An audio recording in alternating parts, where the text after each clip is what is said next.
Well, hello there. How are you? Oh, I'm doing well. I'm here. I know our time may not be as much and abundant as possible, but every syllable that you share has weight. And I'm just glad to be back on the line with you. It's been a while, but life takes over and we have things to do. But as much as we can, like I say, it's an honor and a blessing, Ms. B.L. Carter, to be able to Miss talk to you. B.L. Carter. Yep, well, it's good to hear from you too. Yeah, we've been kind of, life does what life does, and then you've got to regroup. Sometimes it's not in agreement with your personal plan, so you got to Exactly. kind of roll with it. Exactly. Exactly. But I think where were we? We were talking pretty much about these churches and hmm their just need to control every aspect of life. What a And if vast I topic remember that correctly. is.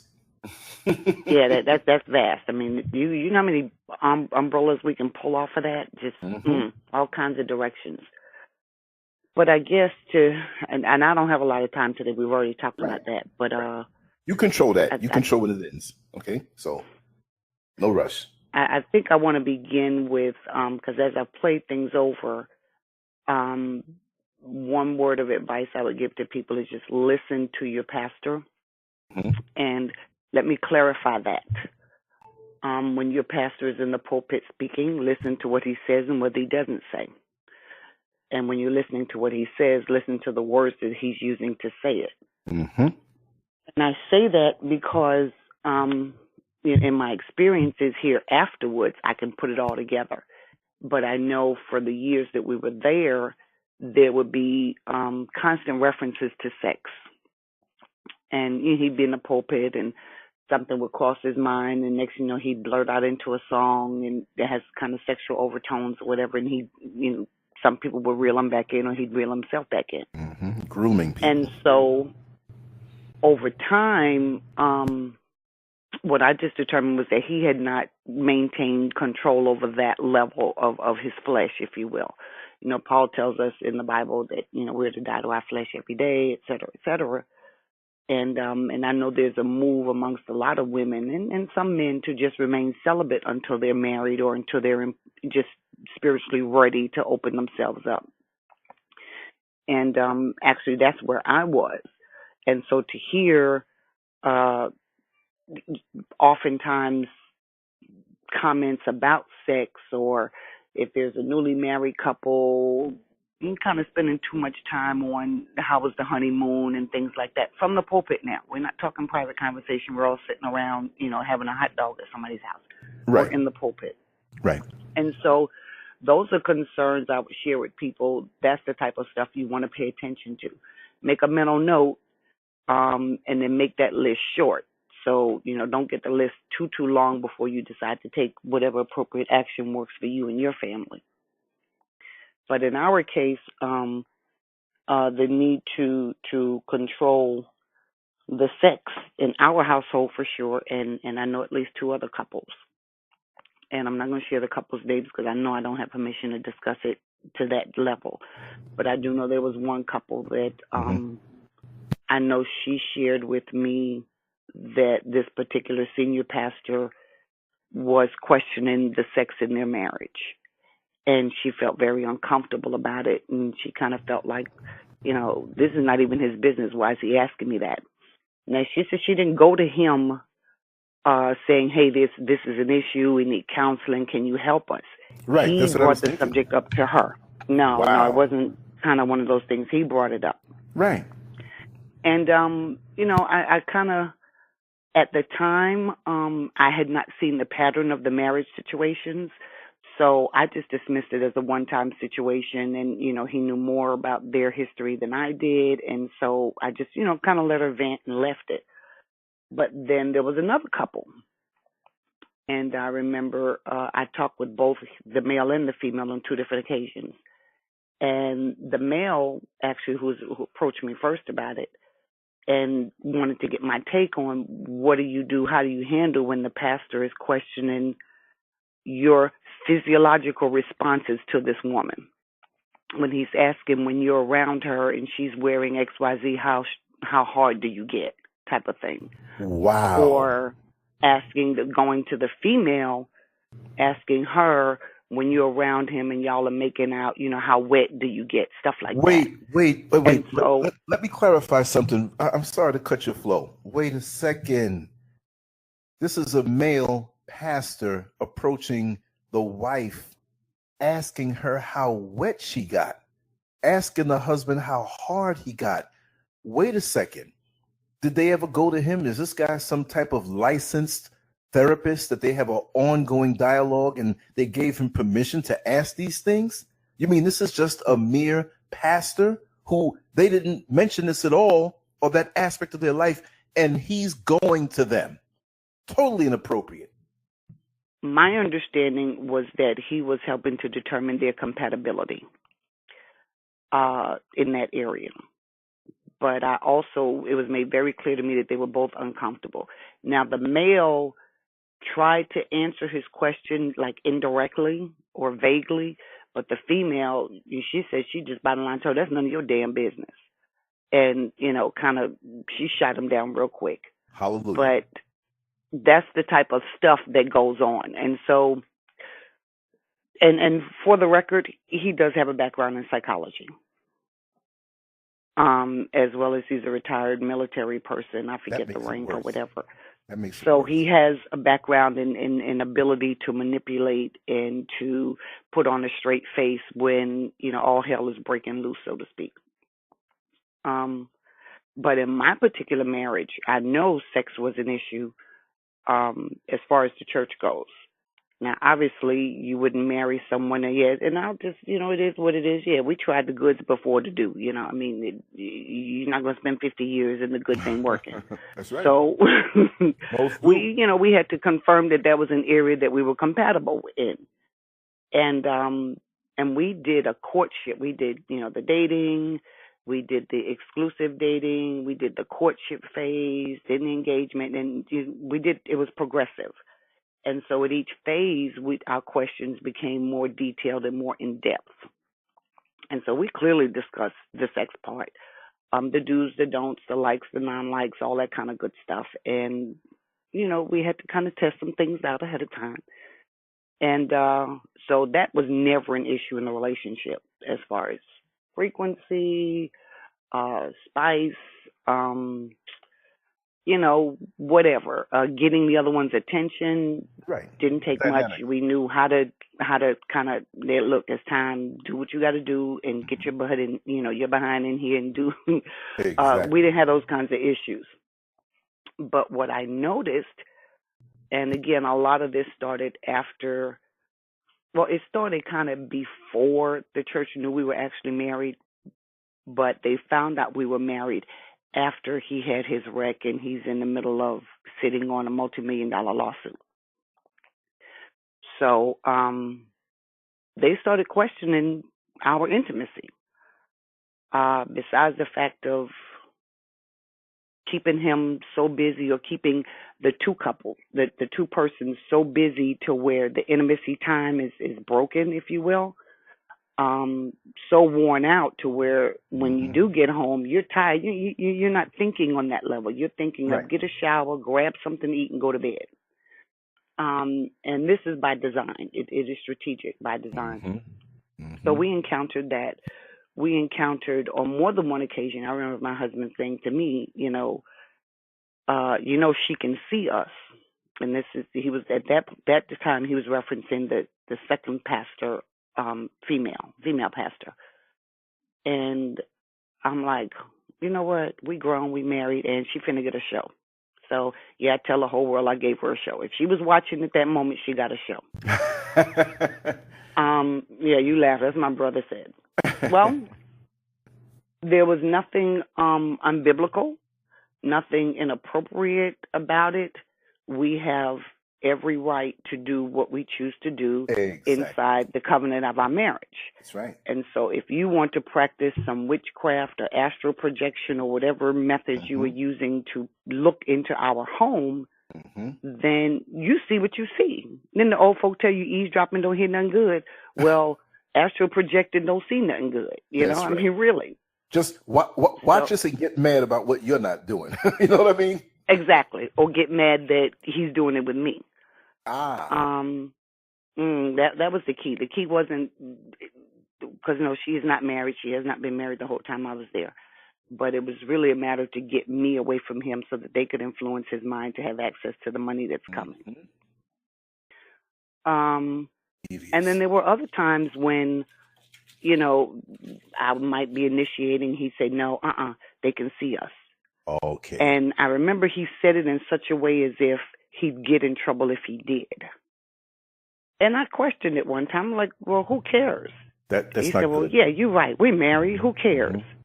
It was as if he had to have permission from them to be intimate with me. And this was never an issue, but it, became an issue toward the end of the time that he was in the home. We're still married, but he's not in the home now. Right.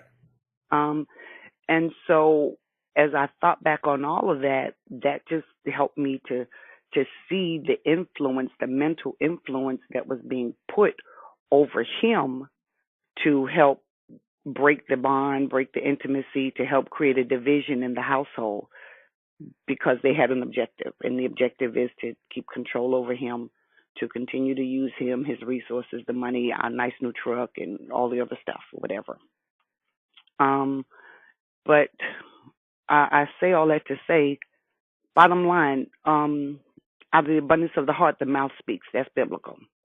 So if you've got someone constantly referencing sex, if you've got someone who's making sexual innuendos, questioning sex to people who you really have no business questioning, those should be things that we pay attention to. In addition to the fact that, there are the rumors that go on. There was, I think I shared once before about the female who had alleged that the senior male had approached her in an inappropriate way, and she was forced to sit there in it for a while, and then finally she was asked to leave. And so I'm floored actually that people of this stature are still at a point where they feel they can control down to the level of your intimacy with your spouse. Or it doesn't have to be your spouse. If you guys are living together, or you're just, if it's your partner.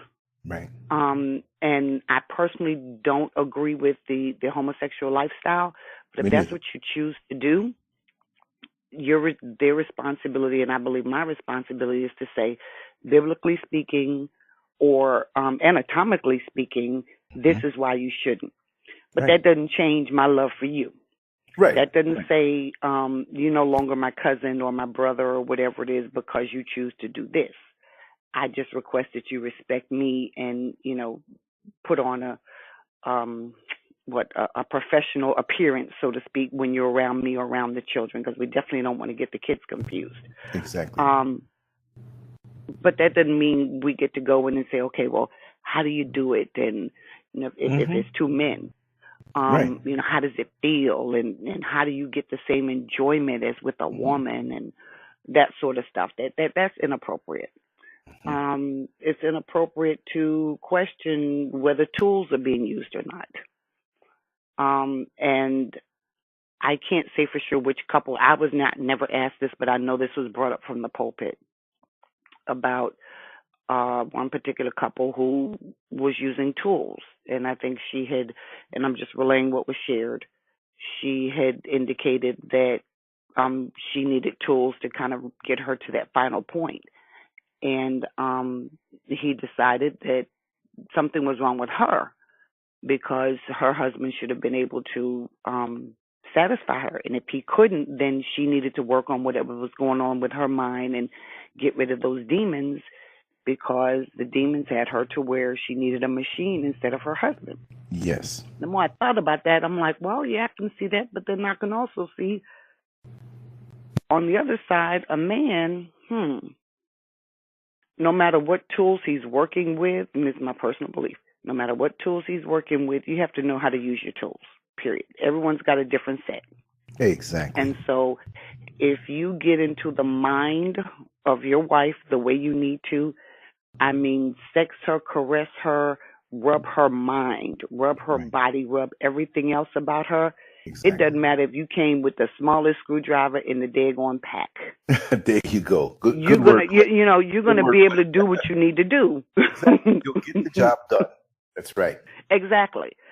So whatever tools you're working with, you have to implore some other, implore some other methods to help make your little bitty screwdriver like it's the Hmm. great big old monkey wrench in the Right. pack. Deal with So, the deck that you've been dealt in life and maximize it, and stop being so insecure to wonder what the next man has or doesn't have, or what he can do and what he can't do. Be confident in yourself. Know that this woman loves you for you. She probably already know the little screwdriver you had, so don't worry about the rest. Just focus on her, work on her mind, like you said. Wonderful advice, and I wish more people would take it. Now, these pastors seek out to find out where your insecurities are. See, you can have the little mhm, screwdriver, but if you're insecure about it, they can plant a seed in that wife and come between you. It's just like the mosquito exactly. trying to find the hole in the net. They keep trying because they know there's a little crack in the armor, there's a hole in that net, so they can get to you and bite you up in the middle of the night. And it's sad. It's really sad because again, you're using sex as which is supposed to be a private thing. And in the sanctity of marriage and covenant, as the Bible teaches us, and pretty much every other religion teaches us, if husband and wife are married, then his body is hers, her body is his. And what they do is it's okay, it's approved, all that other good stuff. So there is nowhere on this green earth, brown, whatever color it is, because we're getting into fall, that you would convince me that God would put a pastor, an associate pastor, or anybody else into the bedroom of a married couple unless they went to him for advice. That's not God. God doesn't come to you and say, "Hey, pastor, go ask him how wet, how hard he gets when he's around his wife. Go ask her, does she give him blowjobs? Go ask, what positions do they use? How are they spicing things up? That's inappropriate. That's way out of line. And he's sure not going to give you visions of it. Like I said before, God gives us visions, but the devil gives us visions too. So just because you see in a vision doesn't mean it comes from God.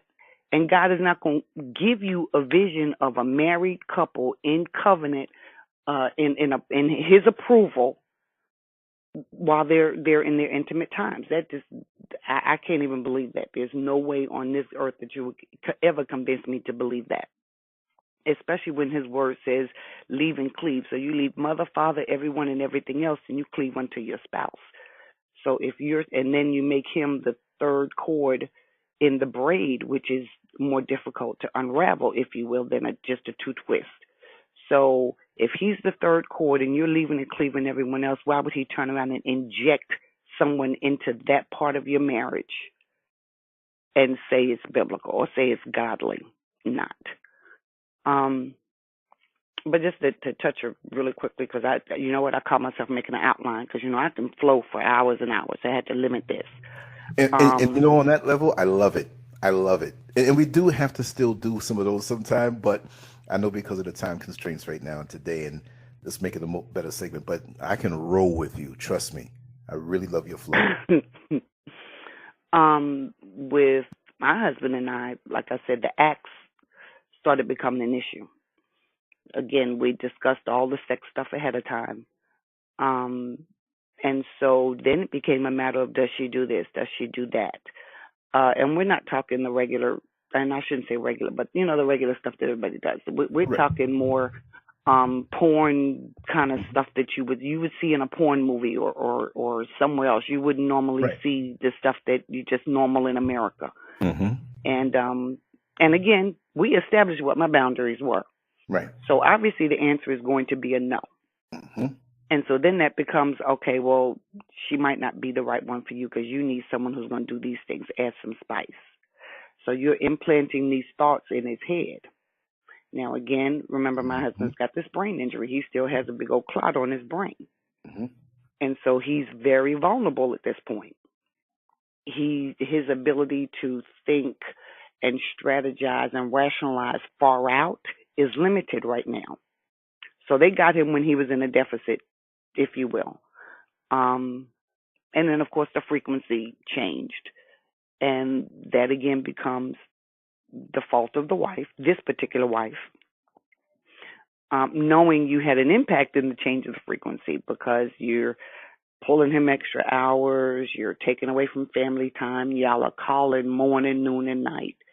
And I'll just, I'll go ahead and share. We would start our day before we left the house with happy endings. I think that's what they're calling them these days. Yes, and that yes. was a routine thing. No ifs, ands, or buts. Our days pretty much started happy. And so, but if you've got someone calling you at 6 o'clock in the morning, you interrupting our happy ending time. We already got to get the kids to school and get to work or whatever, and Right. you're interrupting the time. But what's so urgent that they have to call you at that particular time? I don't understand. Someone may need to go to the bank. Someone's car is having issues. Someone's having plumbing issues. The pastor may need a ride to the airport. Those kinds of things that technically you can just send a text and we get back to you when we can. And so eventually that's what, when I fussed a little bit, he eventually started doing that, just, or turn the phone off or whatever the case may be. But after it took a while to see the pattern that was going on. And he didn't initially see it, remember, because his brain's a little off right now. Mine is not so off, so I'm seeing it more quickly than he is. And I'm like, well, wait a minute now, we're starting to see a trend here. But again, remember, they're supposedly watching us in the spirit. And so whenever we would get to those times, there would be these interruptions. If we were lucky to get rid of the kids, and I shouldn't say it like that, but yeah, get rid of the kids overnight or late night for some event they're going to. Hey, there's nobody in the house but me, you, and the animals. It's our time. We're not limited to one room at this point. We got the whole run of the house. Sure enough, there would be a call, there would be some sort of interruption or whatever the case may be. And so, and they knew very clearly what they were doing. And just the constant, like I said, with the calls in the morning and then the calls in the evening when he'd come home from work, somebody from that church is the last person he talked to before he walked into the garage. And he would come in with attitude. And so you walking in with attitude, and I'm like, well, hold on, wait a minute. I ain't trying to be loving all over you. What's going on? And so by the time we get through that, and you've got to kind of fight through that wall of attitude to kind of bring him back to where we are, it's like, oh, okay, all right. And then the day starts all over again. And so that kind of gets old after a while. I'm just being honest with you. It gets old, and at this point, well, at some point, eventually, I'm getting worn down just from playing the mind games of undoing each day. At the end of the day, whatever they've put into him during the course of the day, as well as just maintaining everything, because again, he's not up to back at himself. We went through the recovery from the accident and all that kind of stuff, and we're just kind of getting him back to where he needs to be. And it is a heavy load for one person to have to carry. And so frequency decreases. And then I found we're keeping tabs on my cycle. And the person didn't even realize they were sharing it, because people would call me, just chit chat, whatever the case may be. And since I was never really a phone person, I'm not going to do a whole lot of calling, talking, and chatting. I've got select people that I do that with. Everybody else is I call, say what I need to say, and get off the phone. But these people are calling, just trying to befriend or whatever, and automatically I'm on alert. So why are you calling me? I won't ask them that. I'm going to play around and go along and see what it is they're fishing for. And in the process of them trying to pick me, I'm picking them. And so I learned, you're sitting here and you're trying to keep tabs on when my cycle is. Why are you trying to keep tabs on my cycle? So that you can know when to turn stuff up, because some people do, but the cycle's off limits. The Bible says you're unclean during that time, and I don't care what the Bible says, you are unclean to me. So there's a time that's off limits, but the other times you're okay. And so what I put into it was those are the times that they knew when to turn up the heat, so that to keep the intimacy down during those times.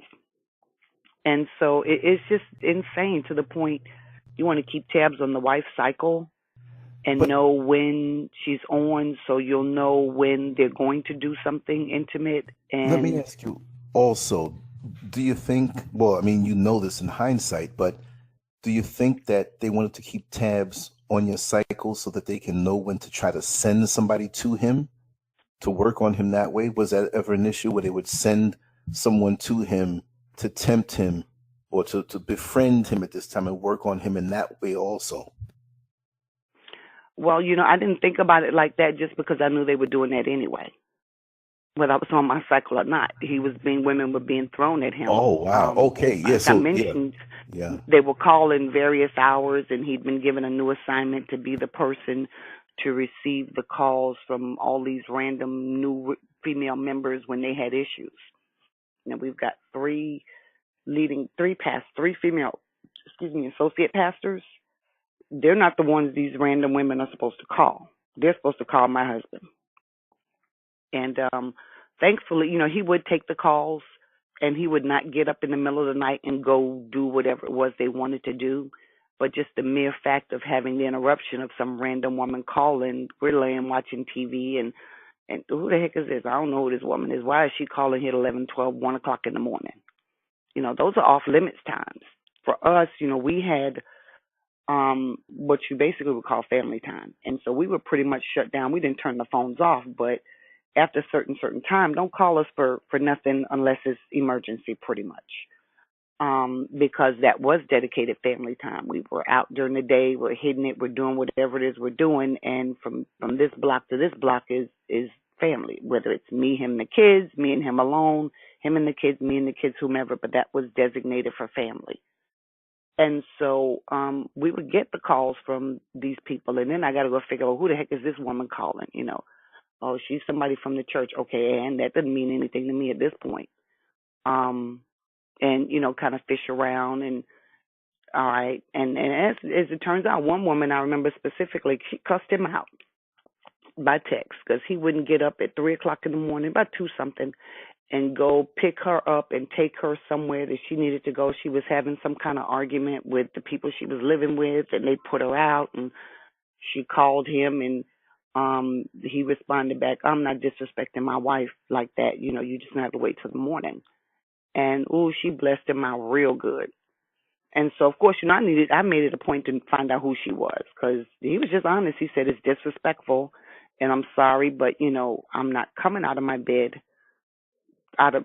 get up for my wife to come pick you up to go do X, Y, Z. That's to show you the Turns disrespect out that of woman, demonic people. This is really something. It's very disrespectful, and it comes from the top down. Yes. Because the top has said it's okay to do it. And the top has said, because I questioned the top, and I said, well, didn't you think it was something that we should have discussed, or you could at least communicate with me and say, hey, this is an area I'd like to put him in. Are you guys straight to where, this is something you can handle, you're okay with, et cetera? None of that. Just, this is your duty. This is one of your godly missions. And, it's when we use God, when we keep saying God wants you to do this, God is telling me this, God is telling me that, all of us want to be in right standing with our Creator, whomever that may be. God, Allah, Jehovah, Yahweh, universal God, whomever it is, we all want to be in right standing. We want to please him, her, whatever, whomever that may be. And so this church knows to say, God is telling me this, God says this, etc. And so the people, okay, well, you know what? I might not be happy about it, but if this is what God wants me to do, I'm going to go ahead and do it. And so they'll make the sacrifice because they feel like this is really coming from God. And if you're, and I'm not to say that my husband is a weak man, because inherently he's not a weak man. He's in a vulnerable state, and so they're taking advantage of it. And it just, I know it created conflict for us. Right, I right. know And we, other two we all couples can be I'm talking about, it created conflict for them. Mm-hmm. Right, we all can be weakened. The strongest of us can be weakened and do have times when we are weaker than normal. Doesn't mean we're weak. You see? It's Right. just that these people sit out there and try to time you and catch you. You know, I just recently had a dear brother, dear friend of mine. He took a tremendous loss. Again, I'm not going to put his business out there, but he took a tremendous loss of family life. And, you know, I got right to it. I said, hey, man, this is the time you're going to have to keep your guard up the most. Because when you are in a weakened state, here they come. And you don't know It's who going they to come are. from every direction. Exactly. Exactly. Wow. Well, my condolences definitely for that. But yeah, that's what I experienced at that particular church. That's me directly. Um, just the intent. The intent overall was to create a starved environment sexually, or an inadequate environment, to give him reason to look elsewhere, or to give him vulnerability, so that when elsewhere came knocking at his door, he was, easier to be tempted, so to speak. And like I said, the secretary is who they had him. They decided that he should be married to, and had started telling her, "That's your husband. That's your husband. That's your husband." And we're still married. But yeah, that's what they'd been telling her, and so she was the one that they'd have call, and we need this done, we need that done. And she wasn't always, but that's what has started to happen. And I'm noticing she's calling more. Okay, well, why is she calling? Why so and so can't call her? Why? Well, it's church business. And when I share with him, I don't think so. I think there's another motive. No, no, no, no, no. Eventually, after a while, he finally admits. He's like, well, you know what? You may be right. So he never tells me what was said exactly or what move was made, but he finally acknowledged, wait a minute, you're right, there may be some more to certain people calling me. And so, and then when the church realized that he and I was finally getting through to him, they turn up the heat a little bit more, and just try to help usher in the separation as quickly as possible. I'd even had him, one of the pastors, call him and say, this particular woman needed some money, and how was it worded? They were helping her with her finances because she doesn't have handle finances well, and they divvy up her money. She gets her check and she gives it to the church, and the church divvies up and gives her money weekly. And so this particular pastor wasn't in position to get her some money that she needed. So my husband was the one asked to go get her the money, and they'd give it back to him. Well, I know what that always means. Every time they ask for something like that, the money doesn't come back. So in essence, you've got this man married, giving money to a woman that you're grooming to be his wife as soon as you get rid of the current wife, because you can control this woman. This woman is controlled hook, line, and sinker. And when it's all said and done, the money never comes back. And, we there's some words about it, whatever the case may be. But foundationally, when we went into the relationship, we went in knowing that both of us are giving people. And so we get calls with people being in need. And we're there to, okay, you need $100, or your license is suspended, you need $300 to get it all squared away, or, whatever the case may be. We've been doing that since we first started dating. So there was some kind of wiggle room with that, and the church knew that. Not because it was broadcast, but because different people had to rely upon us for different things. And so the word kind of got around that, we were beneficial, if you will, to certain people, benevolent, if you will. And so they were kind of banking on that, capitalizing on that. And I just said, wait a minute, that doesn't feel too good to me. I don't know if I like that. She's off limits. We can't give her no money, because they're trying to wiggle her in, and any contact with you is a way to keep a bond or build a bond with her. Here's a stickler. Somebody at the church opens a Facebook group, or what is it, like being a good wife, or so it's something about being a good wife, but it's if you're a current wife or you desire to be a wife. So teaching you how to, grooming you to be a good wife. And I was invited. I was added into the group. Okay, fine. So, we'll talk with some other women and see whatever it is I'm missing, so I can get my points, my pointers, and, have a 75-year anniversary. And then I look and I see this girl has been invited into the group. And I'm like, wait a minute, why are y'all putting this woman in the same group And then it hits me, no, it should not be married women along with single women. Single women need to have a separate group because they're actually at a different phase in the process than us married women. And so they didn't necessarily agree with it, and they chose just to remove me from the group and leave her in it. Which is all good. Which is all good because, you know, the character shows. My husband is not, my marriage is not the first marriage where she laid up with a married man. I'll put it that way. And the church is fully aware of this. She was used to break up another marriage. And when that marriage was broken up and you know, they got all that they can get, she's single. And now my husband's the target. And so she's been turned on to him.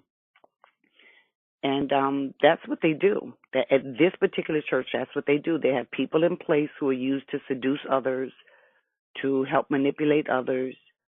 I've talked before about how they assign different leaders to you to watch you, to keep tabs on you, everything you do, and report back because they have a mission. And I'm comfortable at this point in saying the mission is not to get people healed and whole from whatever their life hang-ups are so that they can become better people and live their best lives, whether it's biblical or not. The mission is to get whatever resources they can from people, to exploit those resources and live comfortably selling religion, not spirituality, not a relationship with God, but selling religion as they dictate what it should be. That's their mission. And I just recommend don't nobody go to church. As far as I'm concerned, it needs to be shut down. I did actually talk with, I'll put it this way. When I started visiting other churches, apparently there is some anointing that's on me. I can't see it. You know, we can never see the good in us. It always takes someone else to see it. And so as I'm visiting, other pastors would say to me, you know, I can see the anointing on you, all of this, you know, they say what they say. But then they'll also bring up, but there's some negativity. And one after another would bring up something having to do with my old church and my marriage being a target. These are churches, some of them I had never walked into before. One or two of them I had been to before, so they knew the players involved. Wow. But when you go to a church that you've never been to, and the pastor can talk about, and I can see where you are in God, in the faith, et cetera, but I can also see you're coming up under attack. And, you know, it's somehow related to your old church. It's and they want your marriage. They don't want y'all together. I've been told pretty much from the time, how did he word it? From the time y'all went public and told everyone that y'all were married, they started going to work then to destroy the marriage. And I was like, wow. And he said, they never even gave your marriage a chance. Y'all had a better chance as long as you stayed private. And as soon as you went public, they started putting stuff in place to destroy the marriage. Even to the point of praying, I mean, having group prayer to destroy the marriage. To the point, biblically, some of the manipulative tools would be called witchcraft. So the point of using witchcraft, which, you know, has been confirmed by 3 members or three former members. They're all former members now of that church. Yeah. Yeah, they're using witchcraft and they're using it on his mind because they know it won't work on you. They know you know what's going on, so it's not going to work on you. I had one former member say to me, bottom line, they are doing everything they can to make you negative in his eyes. They want him, when he looks at you, to just be repulsed and disgusted to where y'all will eventually break up. And I remember asking this person, I said, well, what's the objective? What's the goal? How do you create this kind of havoc in someone's life? And the person said to me, they want the money. They want their money that he's getting in the lawsuit that's going to come from the most recent wreck. Because, again, we're talking multi-millions of the numbers that are tossing around. I'm like, wow, you would destroy someone's marriage, a godly covenant. You're supposed to all be pastors for money. So that tells me you're serving a different God. And all of my thoughts and suspicions about y'all all along have just been confirmed. Because you don't have a concern for him, for his well-being. You That's don't right. have a concern for what's best for him. You sure don't have a concern for me. And I'll take it as you damn sure don't have a concern for the kids involved. All you see is potential money coming down the lines whenever that lawsuit does what it does. Wow. And so those are the kinds of things that make me speak out. Because I don't agree with hurting people for money. I don't agree with sleeping with people for money. I don't agree with anything inappropriate, questionable, unethical for a dollar. Because that dollar, first of all, doesn't have the value that it used to have. And what it does have now is going to be gone real soon. Gold's going to take over. But the dollar's going to go away. You're going to get it and you're going to spend it, and then what? And then you have to go create havoc in somebody else's life for another dollar? If you want it that bad, you stand on the pole and make your dollar.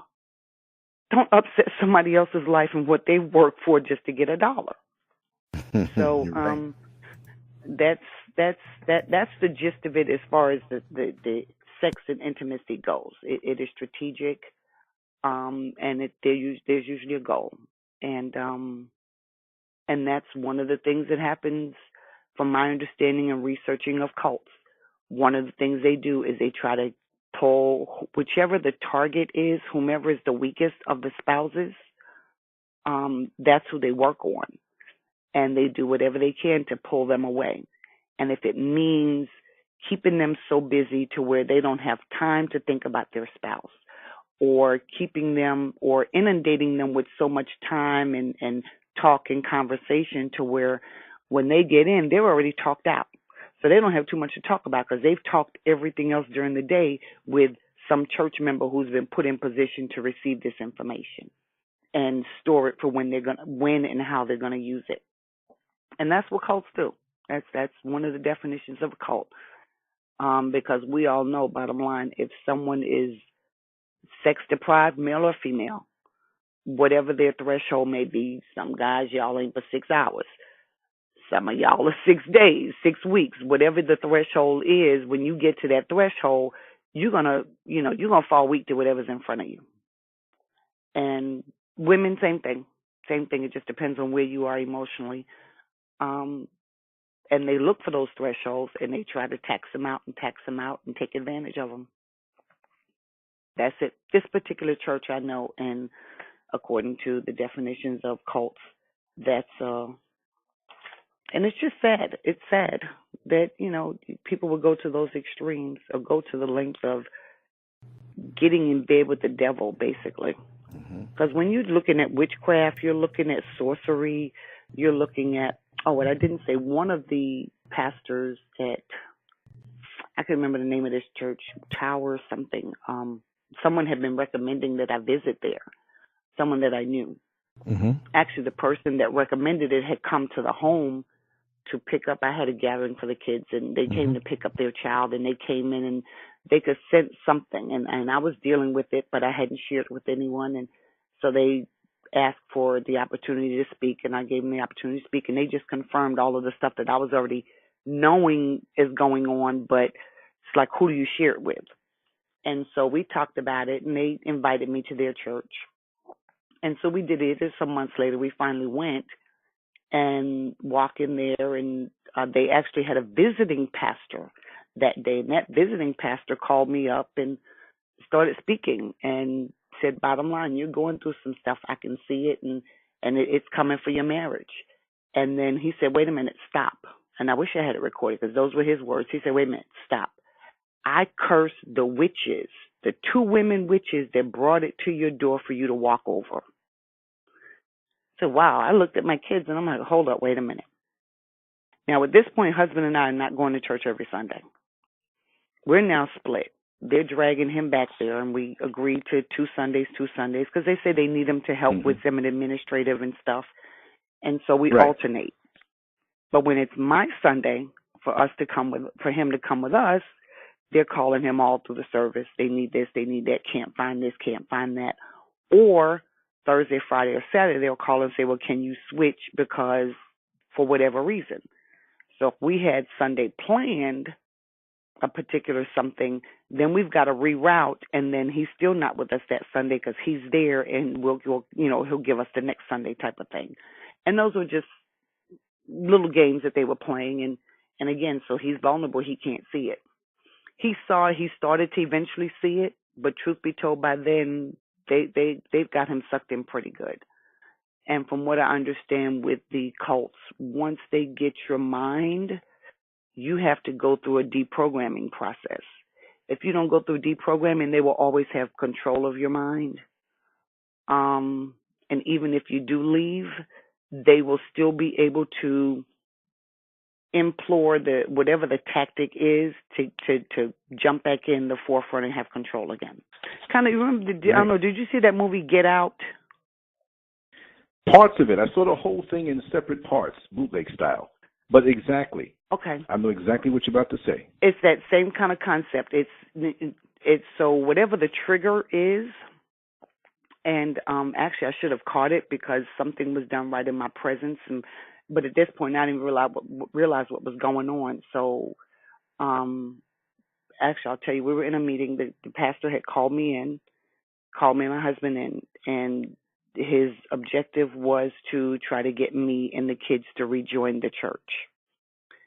And in that discussion, I shared with him several things that made me question, whether that would be a good move for us as a family, for us spiritually, et cetera, et cetera.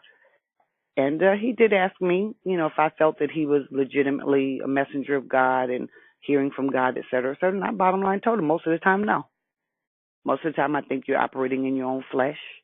And I think, the impact that's happening to people, and it's just unfortunate, and I don't know that I want to get caught up in all of that. I'm trying to get better, not, be caught up in. And so I think he was a bit I know he was a bit offended by that.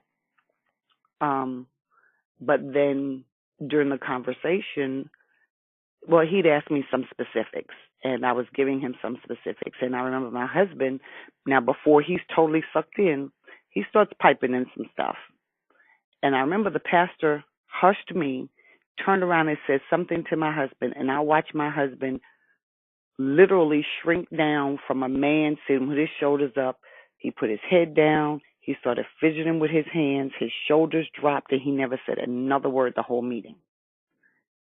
And I thought it was strange, but again, this was early on, and I had no clue of what I was dealing with.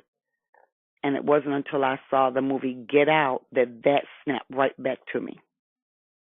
And I didn't know about the movie. My brother mentioned it, and he's like, well, you might want to watch it because it sounds like there's a lot of similarities with what, you guys been dealing with. And I watched it, and I'm like, wow, this is exactly what happened. He doesn't even know they've gotten his mind now.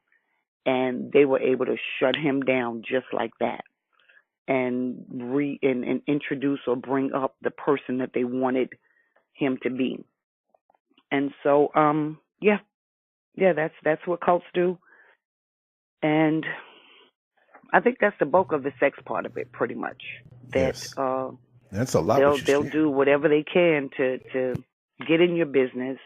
And again, the objective is to do something illicit, whether it's to take advantage of someone sexually, whether it's to take advantage of you spiritually, financially, your skills, your talents, whatever it is. There's an illicit purpose to get into the personal sex lives of your members uninvited. There is no legitimate reason for that, period. So that's what they did with us.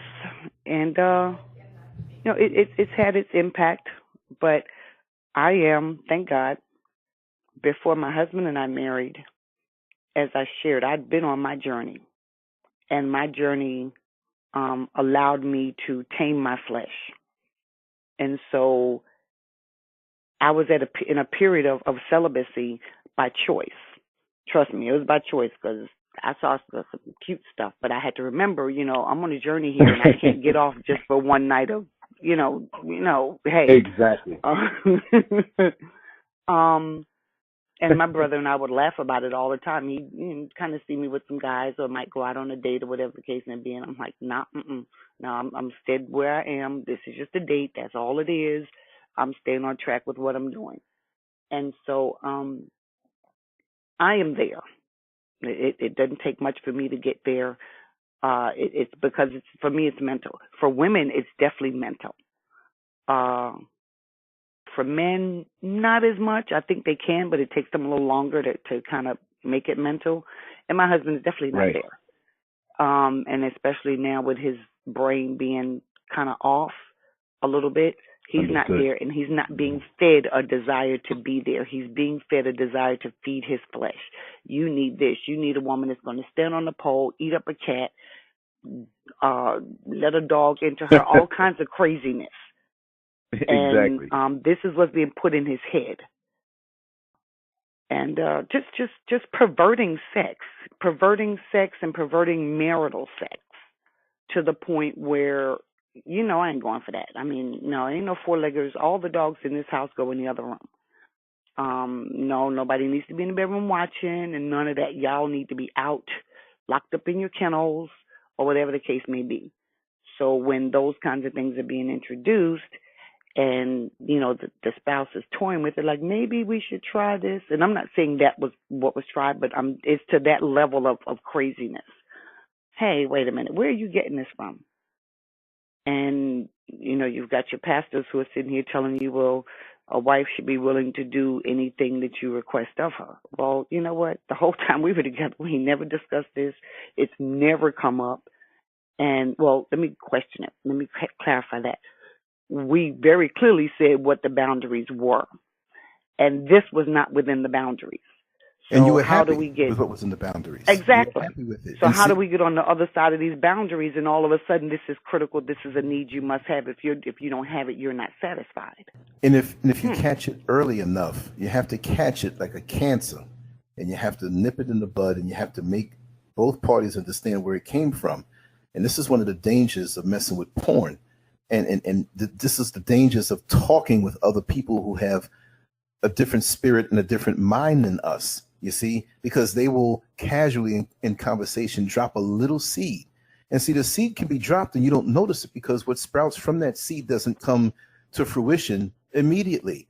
You walk around with this seed, it's in your head, you're toying with it, and everything that somebody comes with is the product of a thought that was there, well planted for a while. So things are bombarding our mind. And like you said, with women, it's more mental and, of course, definitely emotional. But with men, we're visual. And many men feel as though they haven't gotten enough experiences. They feel as though they're deficient in experiences. So it's easy to pull them that way. We're very visual. And as you well know, there are a lot of visual, good-looking delights that are hanging around us. And it takes a strong man to be able to look past those things and understand you don't want to lose your salvation just for this one night. You don't want to lose what you've built up just for this one. Because you know what? There have been times in my personal life in the past where I've been there, and it's like, wait a second. I'm like I took so long to blow this balloon up, and now in just one little pinprick, it's all deflated, and you feel bad. And then you got to start all over again. Yep. Exactly. That's, you know what? It's like an addict when they reach the number of days of sobriety and they fall off the wagon, and they got to start all over again. You see, that's a good analogy too, because it's sweeter. If you like chocolate cake, and you told me that was your favorite cake, and I told you, okay, you're going to eat chocolate cake every day for the next month. Trust me, after a couple days, you're going to be sick of chocolate cake. You're tired of chocolate cake, Right. But if I keep you from it for a couple of years, when you get that piece back again, it's the sweetest piece. And so that's why most addicts are most vulnerable when they get out of the rehab, when they get out of the program. That's when you have to watch them the most, because the fall is harder and what they've indulged in was even sweeter.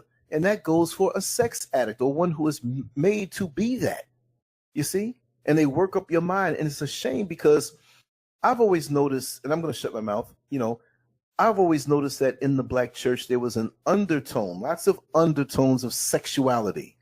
There was subtle things. From a kid, I'd noticed this. It's like there's something wrong going on. There was a lot of sex going on in my little young mind. I didn't know what was flying over my head because I was too young and too inexperienced to understand what's going on. But the glances, the comments, the energies, the little things that you catch, and I catch everything visual anyway, being an artist, right?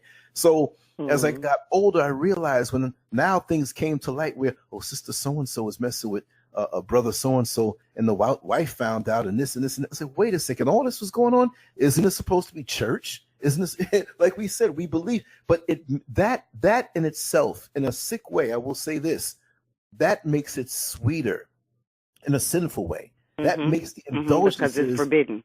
Yes, it makes it even sweeter.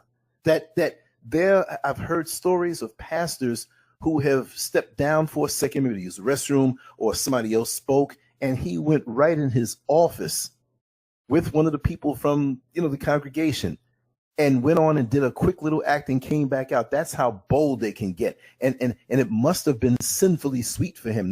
Not the righteous sweet, but the sinful sweet, which is destructive and leaves you void after a while and dead. Wow. That's well, that this church we just left. I will say this, and this is a thought that I've had. I used to live 5 minutes from the church, first of all. So I could come out my subdivision, go down one road, and I'm right in front of the church. Been too good. I would drive by, not intending to drive by the church, but driving just wherever I'm going, Home Depot, Walmart, wherever. And I would see vehicles, usually two vehicles, or sometimes it would just be one vehicle.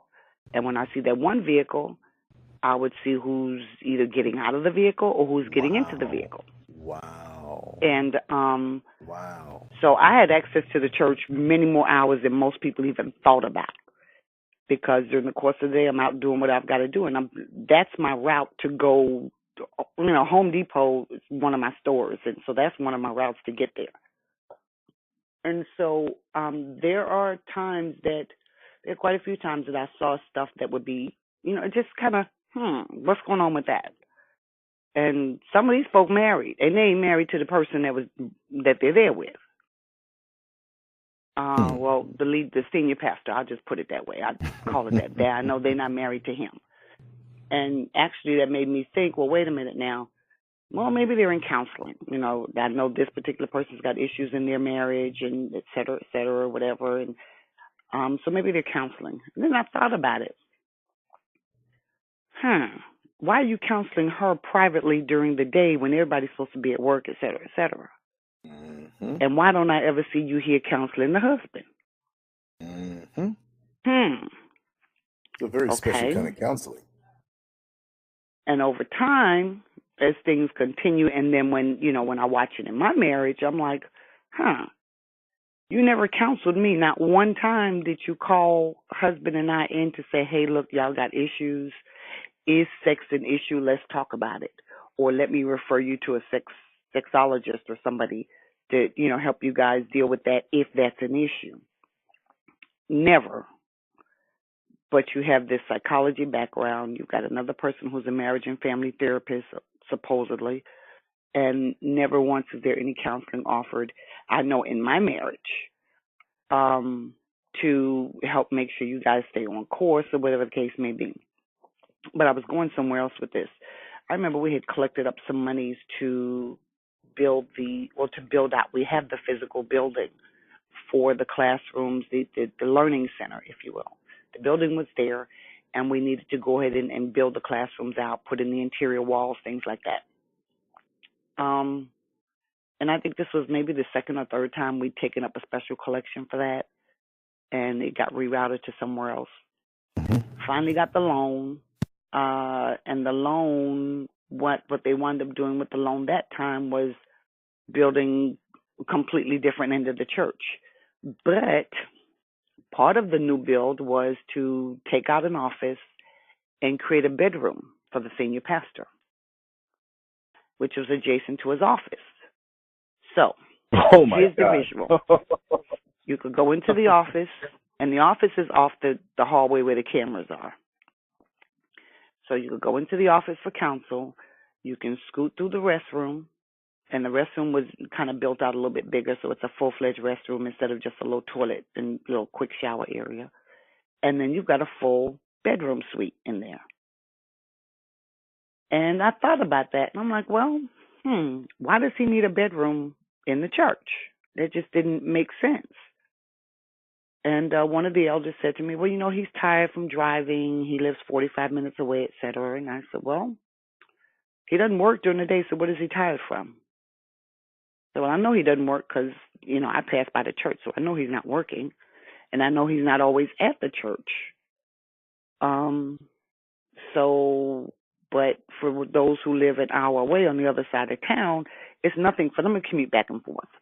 It's nothing for them to get off work 5 o'clock on Tuesday and have to fight traffic to be down for Bible study Tuesday night, or to be there on Sundays, or to be there on Saturdays for Bible college. So why he can't drive 45 minutes up against the flow of traffic, actually, and you know, why is it that because he's so tired that he can't make that drive, and that's the justification for building him a bedroom inside the church. So, you know, it just kind of makes you wonder, and I have to say it that way because I never saw it being used, so to speak. But, you know, you just kind of got to wonder, why is it necessary when you still don't have classrooms for your kids to have their age-appropriate classes broken down and stuff for their groups and stuff. But these funds that are collected are spent to assist with building a private bedroom suite. And actually what he did was he took his wife's office and moved her somewhere else and turned her office into the bedroom. Now, he's divorced from her. He actually was in the process of breaking up with her then, and he's now went ahead and divorced her. And I don't know if he's public with the new lady or not. I know she was in the church and sitting in the front row and all that kind of stuff, but I don't know how public they've gone with their relationship. But yeah, this is the type of stuff that goes on. So these are the types of things that people should be looking for. Before you join a church, don't just sit there for 2 or 3 months. Joe, it feels good and, you know, the Lord is speaking to me. Not. If God is speaking to you and telling you join that church, he's going to tell you again, just sit back and wait. He's going to give you a confirmation, maybe 2 or 3 confirmations, and then finally kick you in the butt and tell you to join. So don't go with the first feeling of this is a church I need. No, you sit there and you watch it. You watch all these little things that are done, all the stuff that's said, listen to what's not being said, but that's being implied, if you will, before you get caught up in that. Because building church relationships, and then you've got your families involved, you've got your children involved, they're starting having friends, and when it's all said and done, if you have to leave there, those are relationships you've got to sever. If it's an unhealthy church, when you leave, you're most likely not leaving under good graces. You may walk away, and if you did not succumb or submit to whatever was going on, you will be defamed, you will be trashed, you will be mud, your name will be mud. Anything negative that can be said about you to diminish your character, to discourage people from listening to anything you've got to say will be done. And it is shocking, but, you know, I talked with another minister who left there. I recently talked with another minister who's left there within the last year and a half or so. And that person just confirmed it again. They were like, well, you know, Sister Brenda, we've all had, every one of us that left, we have to go through being defamed and shamed and torn down, et cetera, et cetera. But it's unhealthy. And you know, he went into some more details and stuff. And he said, bottom line, he left because his marriage was under fire. And he left with the intent to try to save his marriage. Mm-hmm. Another couple left with the intent to try to save their marriage. And this is within the last 2 years. So I've got 2 couples in the last 2 years that I have personally spoken to who said same thing. Because, again, one's being taxed. If and it's usually the spouse, the wife, that has decided, no, what's going on is not right, et cetera, et cetera. And so, but you've got the man's mind because you've got him in the office with you. You've made him your armor bearer. You've given him titles. You've pumped him up that he's all of that. And then you start telling him how his wife should be treated. And if wife ain't going for that, if that wasn't part of the agreement when she said I do, then there's a conflict. Mm-hmm. And so just this need to control, and sadly, that control it's abuse. It's spiritual abuse. And oftentimes when they're doing these things, what winds up happening is abuse starts happening in the home. Whoever the weaker spouse is, the one who's been targeted, they become abusive at home. Not because they want to and not because that's who they were before, but now they've been introduced to a new way of life. They don't even know it. Their minds are now thinking differently. And so they'll come in and they'll be rude and nasty and verbally abusive. And in some cases, unfortunately, it gets to physical abuse. And that's so important because I speak out a lot about domestic violence and abuse just because that's one of the things that's near and dear to me. And October is Domestic Violence Awareness Month. And so I don't know if you follow me on Facebook or not, but I've been posting and Twitter and Instagram and all of them about awareness and just this whole Me Too movement of sexual assault. Well, there are a lot of women and men too who are enduring abuse. And again, if a church is not where you can go to get help for these things, to get relief, to get an out, a safe place to unpackage all of that, it sure shouldn't be the place to give it to you. It should not be the place to help encourage it. It should not be the place that helps spread those demons, if you will. If you look at it from a good versus evil or God versus Satan, those are all demons. And you should not be walking up in there getting these demons thrown on you to transfer into another household. But, you know, that's I'm just me, and I've not concluded I did not conclude their Bible college, so I have no authority to speak on that. Although I would say Dallas Theological Seminary, their school probably carries a little bit more weight than the Bible college at this little independent church. And my training at Dallas Theological Seminary tells me that what's going on in that church is wrong.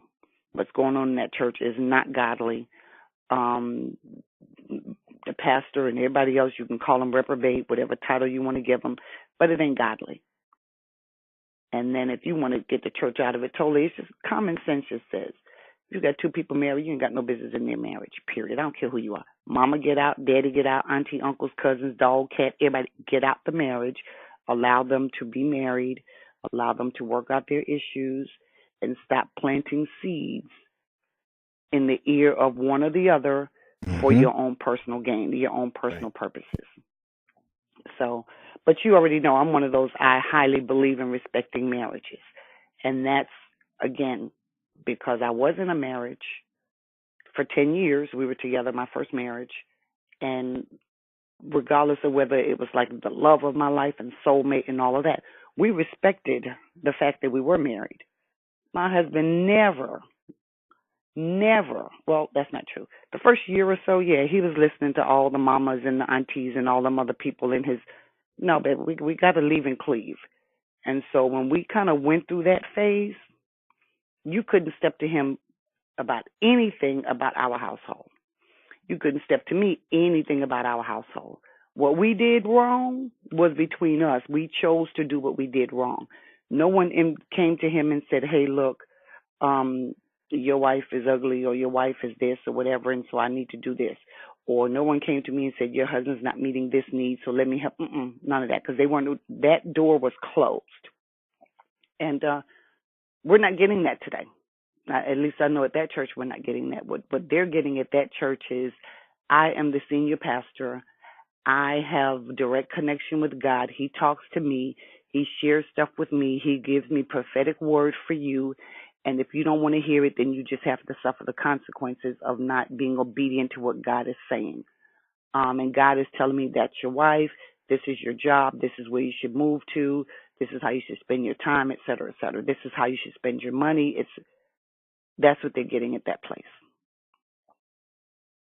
Or were getting. I don't know what they're getting next. I haven't been there in a while. About a year or so, a little over a year.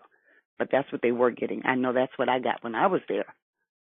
But, I'm a strong thinker, or try to be a strong thinker.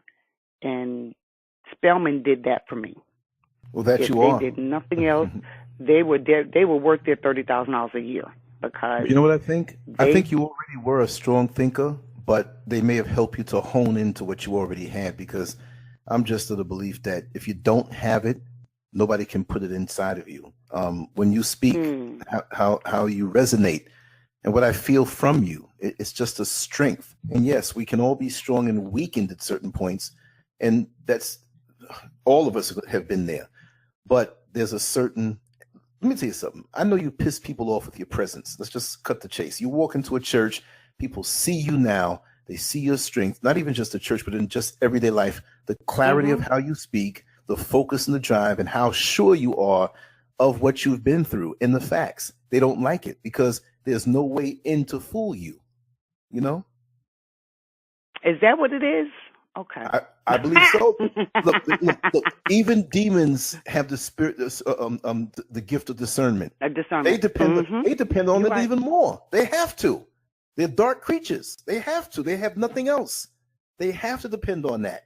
So when they discern your spirit and look at you and can see you not just on the physical, but on the mental and the spiritual and all these different planes that we can't comprehend, most of us on this level, and don't want to, they say, oh, man, this is a tough cookie to crack. We can't even crack this cookie. You're right there. A demon sees you. I'm speaking on all levels when I say demonic or a demon. You go after them. You'll say, hi, demon. How you doing? I know who you are. Try if you want. It's not going to work. I'm saying that's the way, you strike me. Yeah. And you're not playing with them. And see, it happens to me in my life also, especially with racism and stuff, driving the bus and you have this person who has an attitude, and I say, listen, I know who you are. I've been dealing with you all my life and I've never been defeated. Carry on. Let's do the business, but understand I'm not the one. Well, what do you mean by that? Well, you already know. You're being racial. You understand where it's coming from. I didn't even say that. So they know. There's a lot of nonverbal communication going on the spiritual level. When we glance a person in their eyes and we lock a gaze with them and download some of their information, you already know. You can feel their spirit. You can look them in their eyes and download. This is why when you have this iPhone and you look into it for facial recognition, it's really for the eyes. There's something about those eyes that are so powerful that you can activate an electronic gadget. If you can do that, what about human-to-human contact? We can lock eyes. This is why I don't give everybody eye contact. I'm not afraid of them, but they're not getting a test shot to see my charge.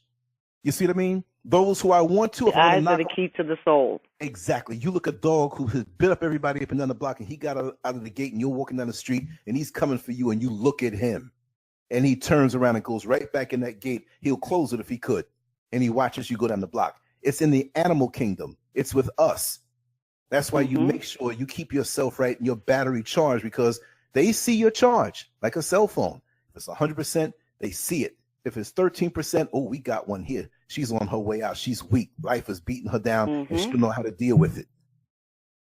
Don't let me start rambling. Go ahead, sister. And I know the time is running down for the both of us, so I want you to bring it down to a smooth landing, because we've agreed ahead of time that time was going to be an issue, but it's no problem because this was powerful also. But continue on for a few more, and I'll let you polish it up nice. Well, that being said, the biggest takeaways and my one of my philosophies is that all experiences, everything that you, all interactions have a takeaway. Something you're supposed to take away and the other person is supposed to take away. So I would say the biggest takeaway from this, again, would be to pay attention to not just your pastor, but your leaders. Because this can also, we can stretch this same thing into a classroom. Anyone that has a hierarchical authority over you in any way has the power to influence you.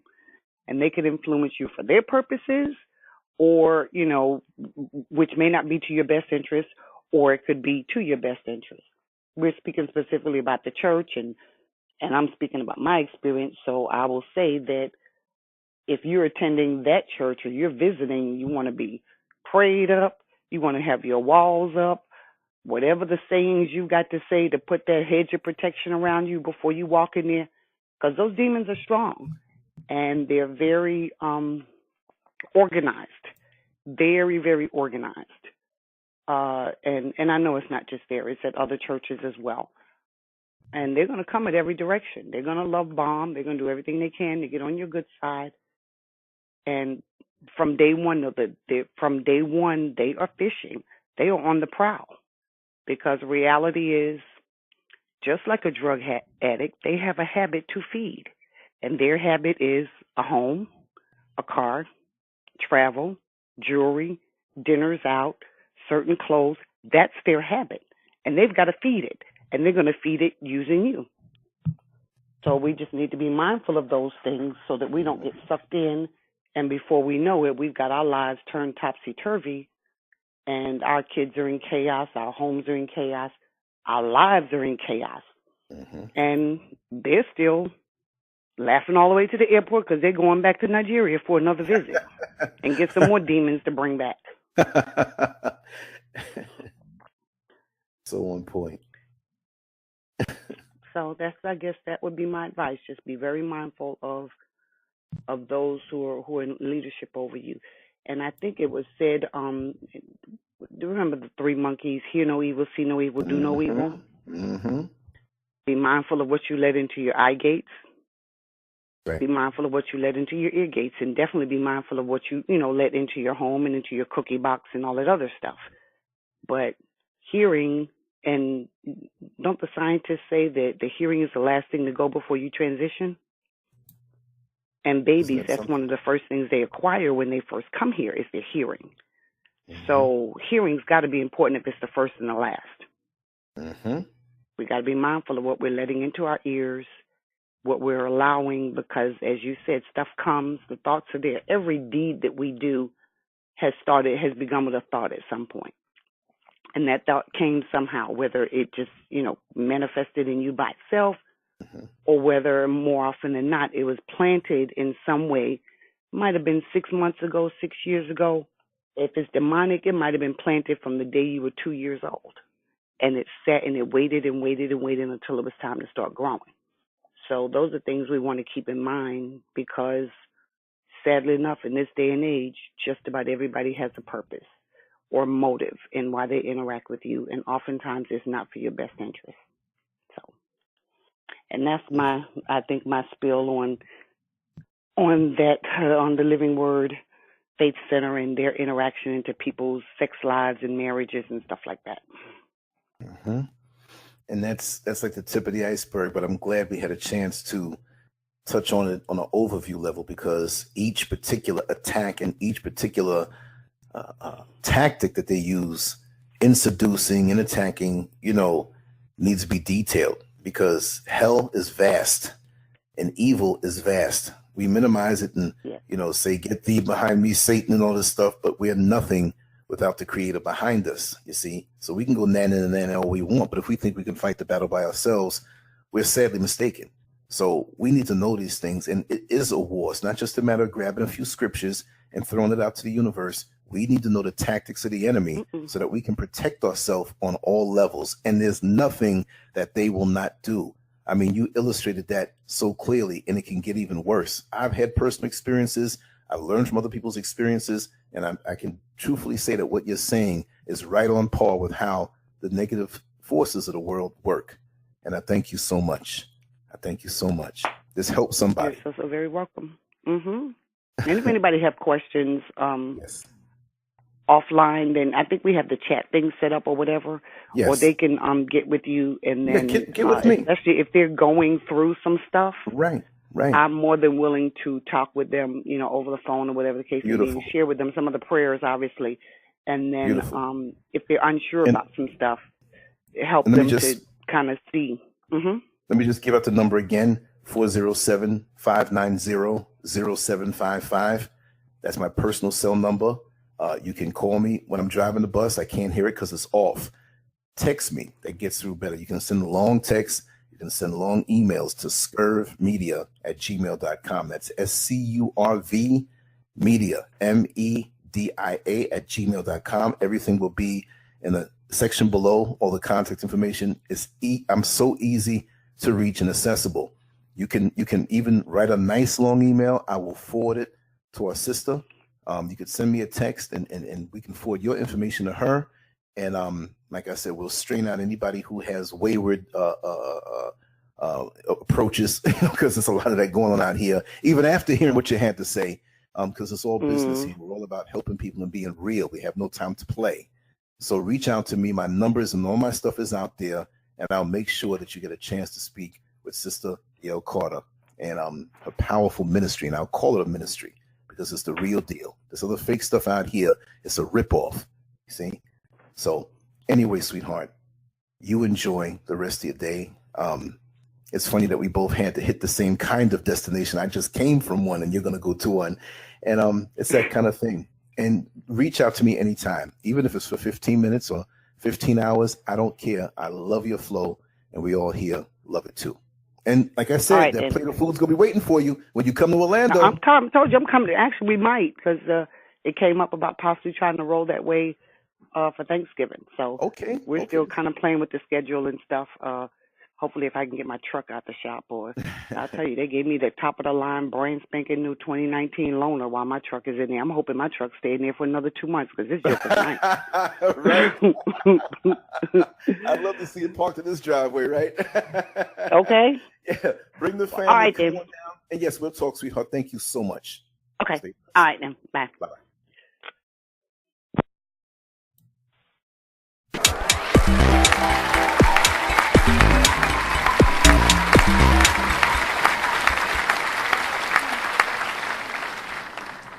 Make sure to check out the boldest blog at lancescurv.com and follow Scurv on Twitter, Facebook, and YouTube under Lance Scurv.